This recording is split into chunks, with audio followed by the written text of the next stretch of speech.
In this show, we'll give you 10 sneaky starts for Week 15, Fantasy Football Playoffs. I'm Jim Coventry, joined by Anthony Cervino, and we're with RotoWire. Anthony, my sneaky start, Jameis Winston. He's still not rostered in a lot of leagues. In his last 4 games, fantasy points, 21, 42, 17, okay, not bad, and a 28. He is both the Grinch and Santa Claus, holiday season. He gives, but he also takes away. But for fantasy, those numbers are good. He's playing the Chiefs, and people keep thinking the Chiefs are an excellent defense. The Chiefs lost Jalen Watson, one of their corners, a little over a month ago. They can't cover the outside anymore. Bryce Young shredded them. Aiden O'Connell, I believe, shredded them. They can't cover anymore. Jameis Winston has Jerry Jeudy in the outside 63% of the time. It'd be nice if he got Cedric Tillman back, but even if he doesn't, they can't stop the tight end, and Joe I know has a hamstring. Doesn't matter. Jameis Winston's going to launch. The pass rush comes. Winston doesn't wince. He stares it down. Winston's a great play this week. Anthony, who do you like your quarterback? Yeah, I'm going with Will Levis, and there's a disclaimer here. He's dealing with the shoulder, and Levis did have the shoulder injury at the end of the first half last week and affected his performance in the rest of the game. If Levis is good to go this week, he has another good matchup against Cincinnati. We just saw Cooper Rush play really well against this extremely leaky Cincinnati defense. And there's enough firepower here with Westbrook-Ikhine, Ridley, and Tony Pollard, who catches passes in the backfield, where Will Levis, if healthy, could have a nice bounce-back game in the first week of the fantasy playoffs. Going to running back, my sneaky start is Travis Etienne of the Jacksonville Jaguars. Yeah, he's had a terrible season, but he has 3 to 4 targets in 3 straight games. And last week, finally came through in the yardage. 50 receiving yards, chipped in another 20 yards on 4 carries on the ground. But here's the thing, plays the Jets this week. Again, not expecting a lot on the ground because Tank Bigsby is leading the carries, but receptions.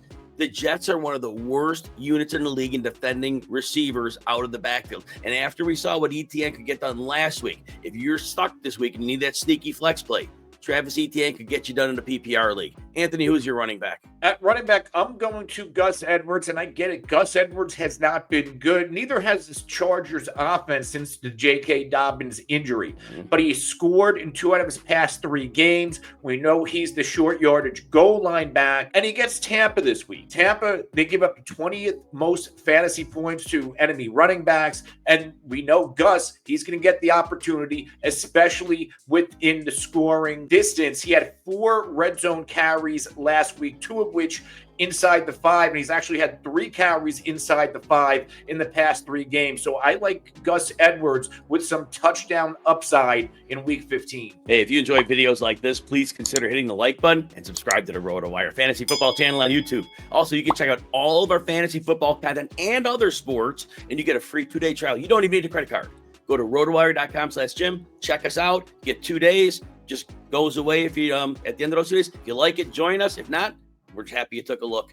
Going to wide receiver. I like Elijah Moore this week, and Elijah Moore has had some big games. He's had some dud games, but you get Kansas City, and this Kansas City defense has regressed. In fact, in the past 4 games since Week 10, they've given up double-digit PPR points to 9 different wide receivers. We know, as you said earlier, Jameis Winston's going to sling the football, and this could be a game where Kansas City's playing with the lead, and Cleveland's going to have to throw it. I like Elijah Moore with a high PPR floor this week. Let's move to tight end. My sneaky start is Noah Fant of the Seattle Seahawks. Now, Fant, since the injury, came back 3 targets in each game. The production wasn't good. 3 for 26, 3 for 18, but he faced 2 of the better defenses against tight ends, the Jets, I should say, and the Cardinals. They're tough against tight ends. Well, this week it's not tough, playing the Packers. The Packers have given up at least 42 yards to a tight end in 6 of their last 8 games, and also a tight end has caught at least